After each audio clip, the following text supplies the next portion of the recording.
കഴിഞ്ഞ കുറെ കാലങ്ങളിൽ പറഞ്ഞതിൽ നിന്ന് വ്യത്യസ്തമായി സീറോ മലബാർ സഭയുടെ major arch bishop zero Malabar സഭയുടെ ആരാധനാക്രമ പാരമ്പര്യം പൗരസ്ത്യമാണ് എന്ന് തറപ്പിച്ച് പറയുന്നത് വഴി ആരാധനാക്രമത്തിന്റെ മഹത്വത്തെ പറ്റി പരിശുദ്ധ പിതാവിന്റെ വാക്കുകൾ കൂടി ചേർത്ത് പറയുമ്പോൾ ഇല്ലാത്ത പാരമ്പര്യം ഉണ്ട് എന്ന് അവകാശപ്പെടുന്ന എറണാകുളത്തെ സുന്നഹദോസ് ബിരുദർക്ക് കൊടുക്കുന്ന സന്ദേശം വളരെ വ്യക്തമാണ്. എറണാകുളത്തെ അൽമായ മുന്നേറ്റ സഭ ഇതിനോടകം തന്നെ പൗരസ്ത്യവുമായി ഇങ്ങോട്ട് വന്നേക്കണ്ട എന്ന് കൃത്യമായി പറഞ്ഞു കഴിഞ്ഞു. സീറോ മലബാർ സഭയുടെ ആരാധനക്രമ ഏകീകരണത്തിന് തുരങ്കം വെക്കുവാൻ ശ്രമിച്ച എറണാകുളത്തെ സഭാവിരുദ്ധ പക്ഷത്തിന് ആദ്യഘട്ടത്തിൽ ഒളിഞ്ഞും പിന്നീട് തെളിഞ്ഞും പിന്തുണ കൊടുത്ത സീറോ മലബാർ സഭയിൽ സൂപ്പർ മെത്രാപൊലിത്ത ചമയുന്ന പാമ്പ്ളാനി പെട്ടിരിക്കുന്നത് ചെകുത്താനും കടലിനും മധ്യയാണ്. സീറോ മലബാർ സഭയുടെ സുപ്രീം ട്രിബ്യൂണലിന് മുന്നിൽ മാർ പാമ്പ്ളാനിക്കെതിരെ സമർപ്പിച്ചിരിക്കുന്ന കുറ്റപത്രം അതിന്റെ മെറിറ്റിൽ വിചാരണ ചെയ്യപ്പെടുന്ന നാളുകളാണ് ഇനി വരാൻ പോകുന്നത്. എറണാകുളം അങ്കമാലി അതിരൂപതയ്ക്ക് വേണ്ടി നിയമിച്ച സ്പെഷ്യൽ ട്രിബ്യൂണൽ ഇതിനോടകം തന്നെ പ്രധാനപ്പെട്ട 4 ഇടക്കാല ഉത്തരവുകളാണ് പുറപ്പെടുവിച്ചിരിക്കുന്നത്.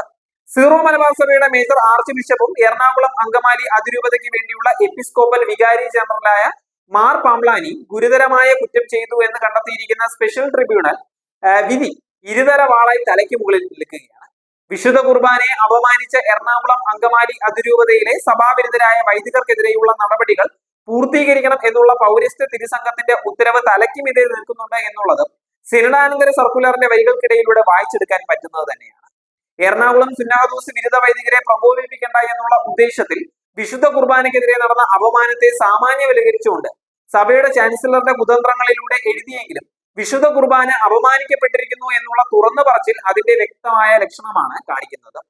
സമവായ ക്രമീകരണം എന്ന പേരിൽ നടത്തിയ ഉഡായിപ്പ് പരിപാടിയെ പറ്റി നിശബ്ദത പാലിക്കുന്ന സിനഡാനന്തര സർക്കുലർ ആരാധനക്രമ ഏകീകരണത്തിന്റെ ആദ്യഘട്ടത്തിൽ പറഞ്ഞ പടിപടിയായിട്ടുള്ള പൂർത്തീകരണത്തിലേക്ക് അടുക്കണം എന്നുള്ള നിലപാട് ആവർത്തിക്കുമ്പോൾ അടുത്ത സിനഡിന് മുൻപ് അവതരിപ്പിക്കാനുള്ള പുതിയ തറ വേലത്തരങ്ങൾ പാമ്പ്ളാനി ആരംഭിക്കും.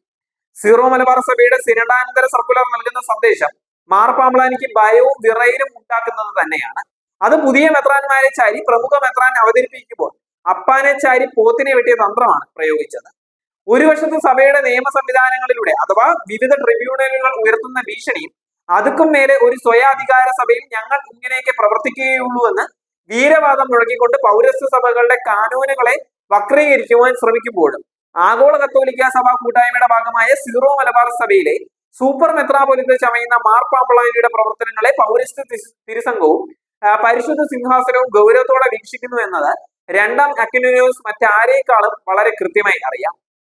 അതുകൊണ്ടാണല്ലോ സീറോ മലബാർ സഭയിലെ വൈദികരായി റോമിൽ ജോലി ചെയ്യുന്നവരും പഠിക്കുന്നവരുമായ മുഴുവൻ ആളുകൾക്കും അർത്ഥം കൊടുത്തു കൂടെ നിർത്തിയിരിക്കുന്നത്. സീറോ മലബാർ സഭയിലെ അഭിവന്ദ്യ പിതാക്കന്മാരാവട്ടെ സഭയെ പ്രതിസന്ധിയിലാക്കിയ പാലാ പിതാവിന്റെ രണ്ടാം അക്വിനോസ് അദ്ദേഹത്തിന്റെ പതനം പൂർത്തീകരിക്കട്ടെ എന്നുള്ള നിലപാടെടുത്തു എന്നാണ് സിനഡാനന്തര സർക്കുലർ വായിക്കുന്നതിൽ നിന്നും വായിച്ചെടുക്കേണ്ടത്.